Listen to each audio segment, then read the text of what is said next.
Okay, guys, it's Moshe coming to you from Israel. It's the evening of the 16th. Um, well, I said in the channel update video earlier that we had numerous aircraft, Israeli planes belonging to the IAF, Israeli Air Force, flying around in Lebanon at around lunchtime today, 12-ish. Um, we heard a lot of aircraft activity at that point in time, before and after, actually, quite a bit. I don't know if there was any fighting up there. I don't think so. We learned in the past that the Russian uh, anti-aircraft defense system doesn't function in Lebanon. Why? It could be the mountain ranges, it could be a lot of things. Um, so Israel has flown missions in Lebanon against Syria by shooting missiles from the aircraft into Syria and hitting targets.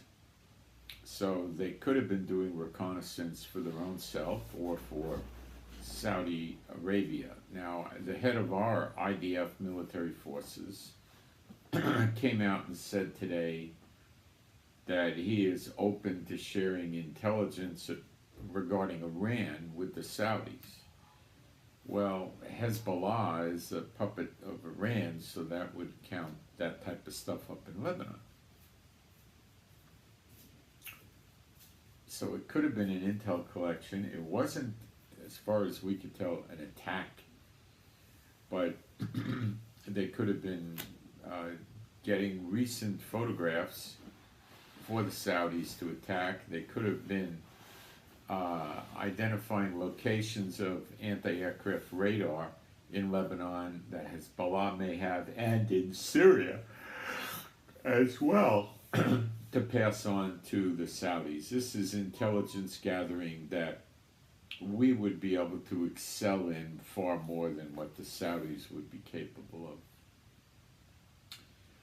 So I don't know more than I mean, these are just possibilities that I'm sending out here. I don't know what actually did happen. But we yesterday in the evening we had a reliable source say there was a attack in Syria by us, but this happens. It gets leaked and you don't pick it up in the mainstream media. What the mainstream media relies on is the official press releases from the Israeli government. So this stuff doesn't come out. A lot of times it comes from Arabs in the area or on social media, and you get enough of this, you could figure out it's true, or it could come from Arab media, or from people in the Arab military, the Arab government, or the Israeli government. We don't know where it came from. They have a pretty high reliability factor. So it was a social media outlet, but they're pretty darn good at it. Now, 6 Democrats in the United States in the House have filed articles of impeachment against Trump. Now, this happened before, where one guy filed it, but now you got six. That's not exactly so lightweight.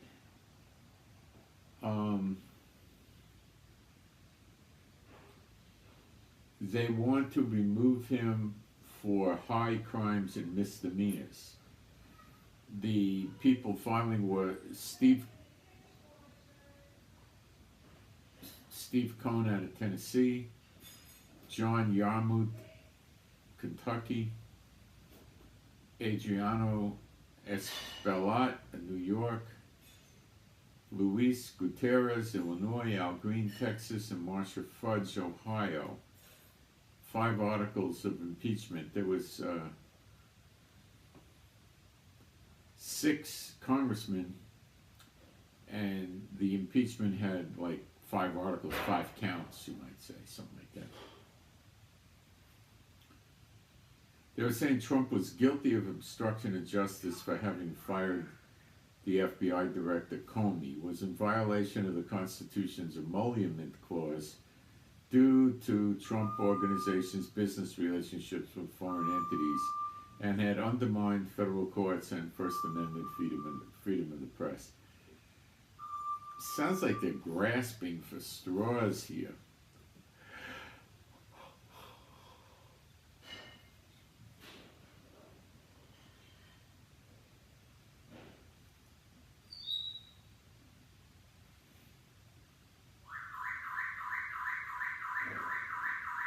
This is not something done that often, but it does happen.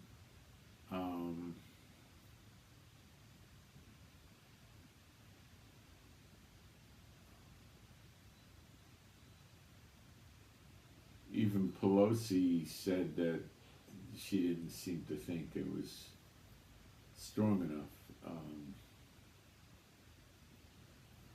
Well, this is something Trump doesn't need sitting on his head when he's getting ready to go to war with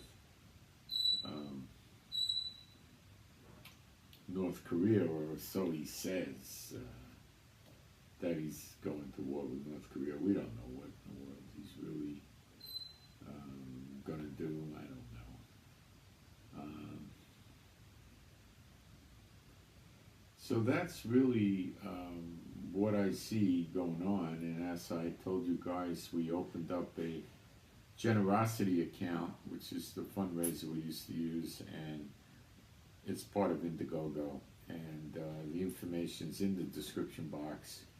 And we also opened up Patreon, which people that are YouTube creators, which is basically what I am, have had great success with. So we opened up both of those.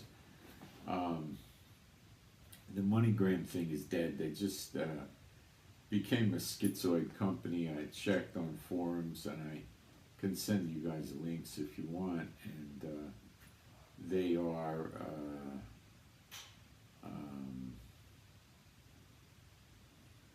not, you know, they're falling apart with what they're doing. So anyway,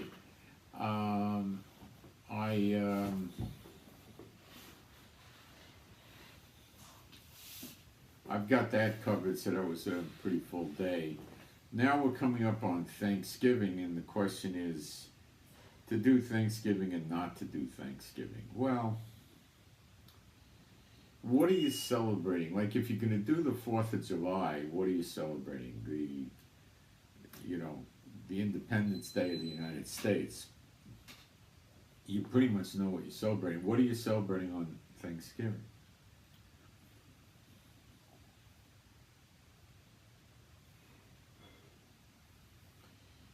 Well, I don't know, but it's probably got demonic roots in there somewhere. I'd be surprised if it didn't. But it doesn't mean you're doing it. But again, is it in the Bible? Is it in Leviticus 23, 24, 25, where we have all the Moedim? No, it's not in there. So why do you want to celebrate it? I mean, I'm not telling you it's a serious offense to sit down with your family and give thanks to God for all your blessings. But why don't you just do that on another day, so it doesn't get confused with some holiday that I'm sure has pagan roots? Or they wouldn't have it in the United States. If it didn't have pagan roots, you never would have studied it in grade school and made pictures of pilgrims feeding Indians. And if you go back to the history books and go through that, that was very, very unlikely. But so I mean, are we going to celebrate? No, we don't want to celebrate that. I would just stick to the Bible. You know, when I tell people, I said, if you get marching orders from the Lord, march. You pretty much got to. If you don't have marching orders, stay put. That's what you do. You just stay put.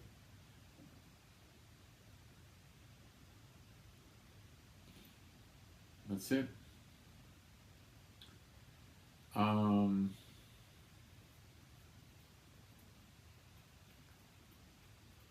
what you do.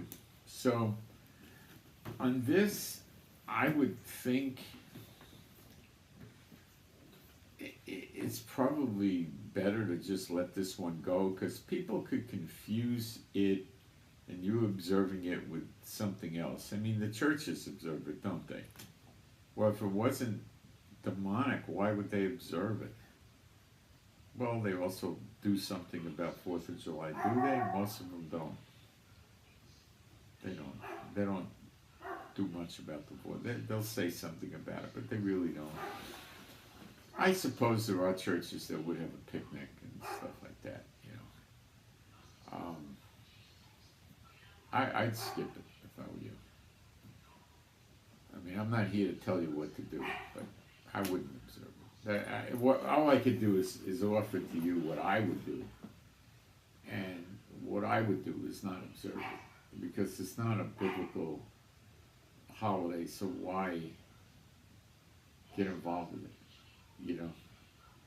And, you know, I mean, you could sit there and go to Google and study the roots and the origins of it and everything else, but you're going to come up with it bad, because everything they do is bad.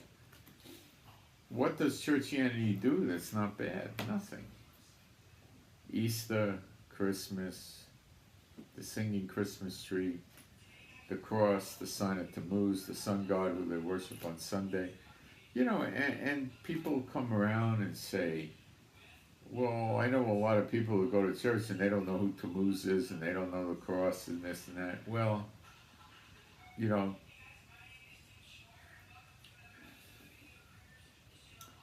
they're taking on something that's not in the Bible, are they not? Sure. Okay? Christmas and Easter and Thanksgiving and Halloween and these Mother's Day and Father's Day are not holidays in the Bible. So I would skip them. Well, you're starting with extra biblical stuff, and if the church does it, it's bad. Believe me, if it was a good, nice, sweet, innocent holiday, church wouldn't do it. Thanksgiving's a big deal with them. Oh yeah. Some of them have a church dinner on Thanksgiving, you know.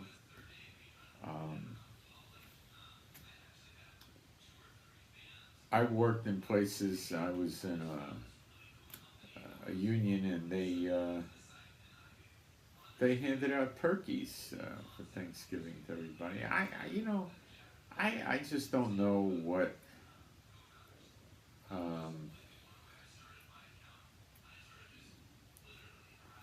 I don't know what the, you know, its true origin is. So I would stay away from it, you know. Let's see what else I could bring in on this.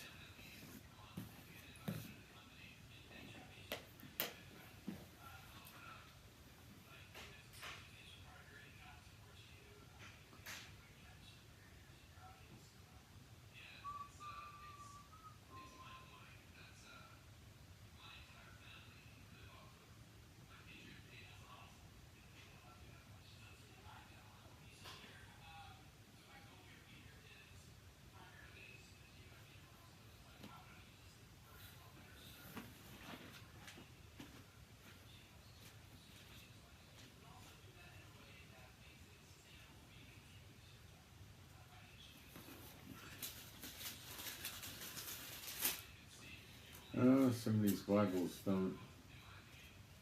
They, when they're new, they don't flip easy, and then when they're too old, and the paper's shot, you can't really get the Bibles anymore with the good paper. It was called India paper, and it wouldn't run through if you wrote with your pen. And now, if you wrote on it with one of those roller balls, I expect that it would go through. But back then they didn't have those, and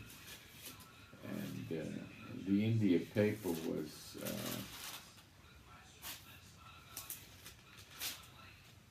Made for the best Bible for flipping and all that. I still have some old ones that had the India paper, that were made of India paper. They're still good. Well, let's just go through Obadiah. That's a kind of a There's Obadiah 1, and there's just Obadiah. It's the same thing. There's no. The vision of Obadiah, thus saith the Lord God concerning Edom, that's Jordan. We have heard a rumor from Jehovah, and an ambassador is sent among the heathen. Arise ye, and let us rise up against her in battle. Behold, I have made thee small among the heathen, thou art greatly despised. The pride of thine heart hath deceived thee, thou that dwelleth in the cleft of the rock, whose habitation is high, that saith in his heart, who shall bring me down to the ground? Though thou exalt thyself as the eagle, and though thou set thy nest among the stars, thence will I bring thee down, saith Jehovah. If thieves came to thee, if robbers by night, how art thou cut off? Would they not have stolen till they had enough? If the grape gatherers came to thee, would they not leave some grapes? How are the things of Esau searched out? How are his hidden things sought up? All the men of thy confederacy have brought thee even to the border. The men that were at peace with thee have deceived thee, and have prevailed against thee. They that eat thy bread have laid a wound under thee. There is none understanding in him. Shall I not in that day, saith the Lord, even destroy the wise men out of Edom, and understanding out of Mount Esau? And thy mighty men, O Teman, shall be dismayed, to the end that every one of the mount of Esau may be cut off by slaughter. For thy violence against thy brother Yaakov, shame shall cover thee, and thou shalt be cut off forever. That's the future of Jordan, or Edom is actually not northern Jordan. Edom and Moab were central and southern Jordan. Ammon is northern Jordan.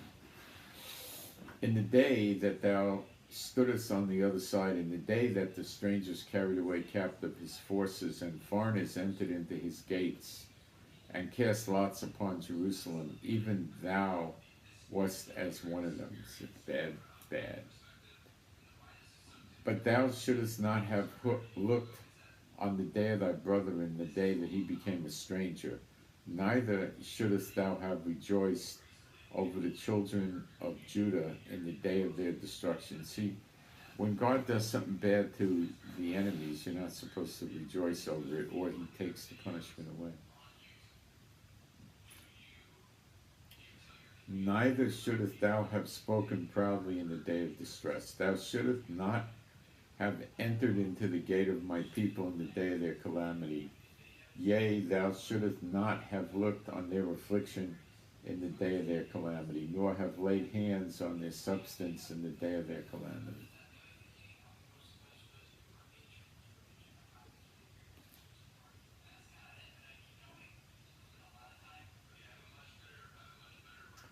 Neither shouldst thou have stood in the crossway to cut off those of his that did escape. Neither shouldst thou have delivered up those of his that did remain in the day of distress. For the day of Jehovah is near upon all the heathen. It comes. As thou hast done, it shall be done unto thee. They reap what they sow. That's why I've told you many times, you've seen all this bad stuff in the United States. Thy reward shall return upon thine own head. For as ye have drunk upon my holy mountain, so shall all the heathen drink continually. Yea, they shall drink, and they shall swallow down, and they shall be as though they had not been. It's going to happen with the heathen. But upon Mount Zion shall be deliverance. You notice, it's always the word coming forth, the deliverance. The good stuff is Mount Zion, Jerusalem, Zion. It's always in Israel. And then they try to tell you there's a church age. But upon Mount Zion shall be deliverance, and there shall be holiness. And the house of Yaakov shall possess their possessions. And the house of Yaakov shall be a fire, and the house of Joseph a flame, and the house of Esau for stubble, and they shall kindle in them and devour them, and there shall not be any remaining of the house of Esau, for Jehovah hath spoken it. That's Zechariah 12, one of the many nations that gets it. And they of the south shall possess the plain of the mount of Esau, and they of the plain the Philistines, Gaza, I believe. And they shall possess the fields of Ephraim and the fields of Samaria, and Benjamin shall possess Gilead. Samaria is the West Bank. And the captivity of this host of the children of Israel shall possess that of the Canaanites, even unto Zarephath, and the captivity of Jerusalem, which is in Sepharad, shall possess the cities of the south. And saviors shall come up on Mount Zion to judge the mount of Esau. And the kingdom shall be the Lord's. And it comes. And it comes soon. And it all comes. And you'll be walking in it and experiencing it. And I am knocked out today from this setting up these payment solutions and trying to deal with the aftermath of the MoneyGram mess. Some more testimony from subscribers that gave money speaking to MoneyGram came in, and it's looking more and more like the agent in Israel did it. So if you're going to ask for the money back, you could just say the agent did it, in Israel, GMT, because I believe he did it. He's a wise guy. And like I told you, I laid a dose of spiritual warfare on these companies that it's going to be painful for them for a long time. I've seen companies get into a lot of problems when you do spiritual warfare against them. But anyway, going to be taking care of that one. They're just an annoying bunch of people. And they're so proud of themselves. Oh, we got one of theirs, how much longer? Another few more days and hopefully it stops.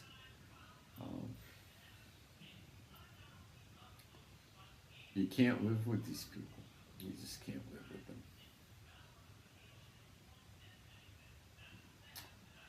They're just reprobate. So they'll be cut off. And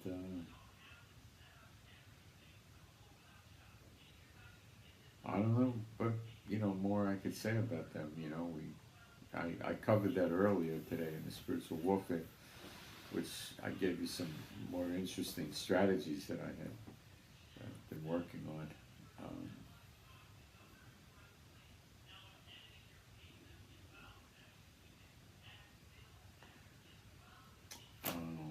And I still keep getting, unclean spirit people trying to write me with the stupidest things, the stupidest things, And all they do is they get tossed, So if any of you unclean spirit people would like to come to the true God and experience salvation, just watch my videos, because I'll toss everybody that watches or listens to the videos, or writes me or contacts me. I'll toss them all.